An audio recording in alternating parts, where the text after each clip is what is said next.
Olá! No vídeo de hoje, iremos falar um pouco sobre o Plano de Ensino Individualizado, conhecido como PEI, um documento que tem sido exigido das escolas com relação aos alunos que são público da educação especial. Como o nome já diz, este planejamento favorece um olhar individual para o aluno, isto é, acompanhar mais de perto e de forma mais minuciosa a sua evolução, que via de regra acontece de maneira mais lenta, em um ritmo específico e bastante próprio. Este documento também salienta a importância do trabalho em equipe. Normalmente, as pessoas com deficiência intelectual, autismo ou outras demandas de aprendizagem têm a necessidade de serem acompanhados não só pelo professor da sala de aula, mas, quando possível, por terapeutas ocupacionais, por fonoaudiólogos, por fisioterapeutas, por psicólogos ou neuropsicólogos e outros profissionais que possam vir a compor esta rede de apoio em cujo centro está o sujeito. É importante que essas abordagens aconteçam de forma interativa, complementar, que falem a mesma língua e que olhem na direção do sujeito em desenvolvimento. Se cada profissional trabalha na sua área sem se articular com os demais, a evolução acontece. Porém, se esses esforços são conjugados, se o trabalho acontece em uma perspectiva dialogada, os avanços podem ser mais nítidos e promissores. É importante salientar que o trabalho com a pessoa com deficiência não é uma responsabilidade apenas da sala de recursos da escola. O que acontece muitas vezes, a delegação dos professores da sala regular para os profissionais especializados que atuam na escola. Na verdade, este é um esforço em conjunto. O professor da sala de recurso precisa colaborar com o planejamento da sala do ensino regular. E o professor da sala do ensino regular precisa ter a abertura para as sugestões do professor especialista, para que o trabalho tenha uma continuação em ambos os espaços e que não aconteça de forma fragmentada ou sem diálogo. Na verdade, as adaptações que são feitas visando o público da educação especial acabam por beneficiar todos os alunos, por acontecerem em uma perspectiva mais sensorial e concreta, mais lúdica, o que confere um dinamismo e uma espontaneidade diferenciada aos processos, conferindo maior motivação, conferindo e despertando maior interesse dos alunos.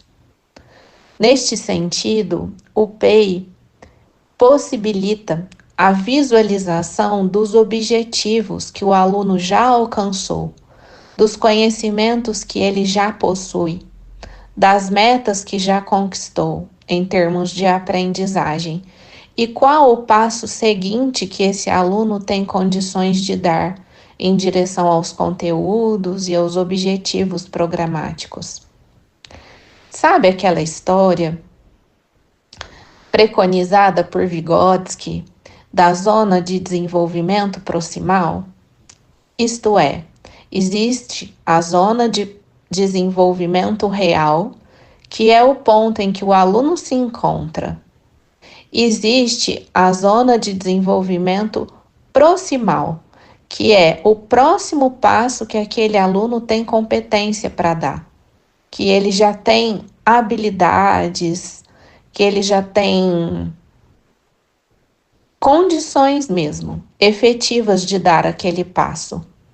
Então, o professor faz a mediação, faz o planejamento, prepara as atividades, de forma que esse desenvolvimento vá acontecendo.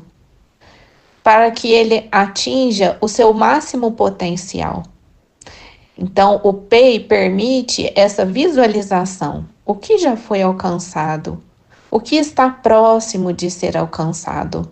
E qual o caminho que precisa ser percorrido para que o máximo potencial deste sujeito seja alcançado, seja desenvolvido? Então, é muito importante olhar para isso. E, diante desta possibilidade, o documento se torna vivo. Não se trata de um documento estático, se trata de um documento que acompanha o processo e a evolução do aluno, e à medida que os objetivos vão sendo alcançados, esse documento pode ir sendo atualizado. Por outro lado, quando se verifica que uma estratégia não está sendo eficaz, estas estratégias também podem ser revistas, reformuladas, repensadas, de novo, não só pelo professor da sala de aula, mas pelo professor da sala de aula em parceria com o professor da sala de recursos e com os demais profissionais que atuam junto deste sujeito. Este é um documento que acompanha o indivíduo ao longo dos seus anos escolares. E é importante que seja assim. Caso o aluno mude de escola, caso os terapeutas desta pessoa sejam modificados, exista troca de profissionais da equipe, este documento serve como um parâmetro para que o trabalho não se perca e não comece do zero novamente de forma desnecessária.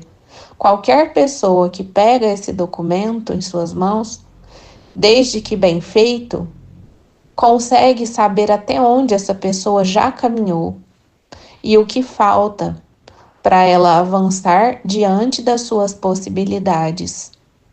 É muito importante pensar na real possibilidade deste sujeito, porque muitas vezes os objetivos não serão os mesmos da turma.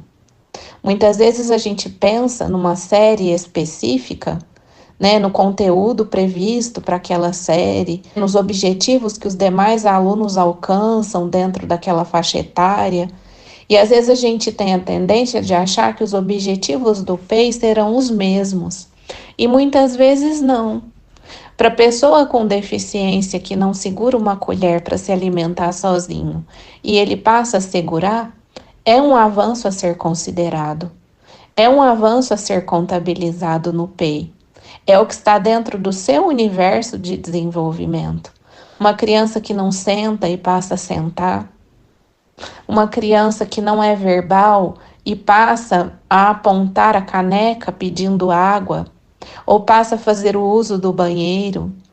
Então é necessário fazer uma avaliação minuciosa dessa pessoa quando ela chega na escola.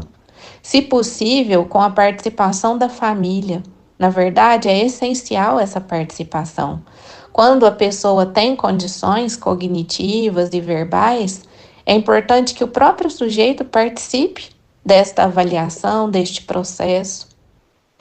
E esta avaliação, na verdade, ela vai ser contínua. O PEI permite uma avaliação processual. E todo pequeno avanço precisa ser considerado, né? Então, sempre que possível, nós vamos usar como pano de fundo para as atividades desenvolvidas os temas do grupo, os temas da série, né? Da sala regular. Mas quando porventura não for possível, é muito importante que se tenha em mente, que se visualize o ponto de desenvolvimento que este sujeito se encontra, e a partir dali são traçados os objetivos. Às vezes o objetivo é a coordenação motora, é a capacidade de segurar o lápis antes de aprender o traçado da letra. Então, este é realmente um documento que nos obriga ou que nos convida a olhar para o sujeito na sua individualidade.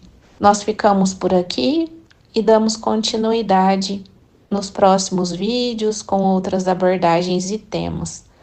Inscreva-se em nosso canal, dê o seu like e fique com a gente acompanhando a nossa programação.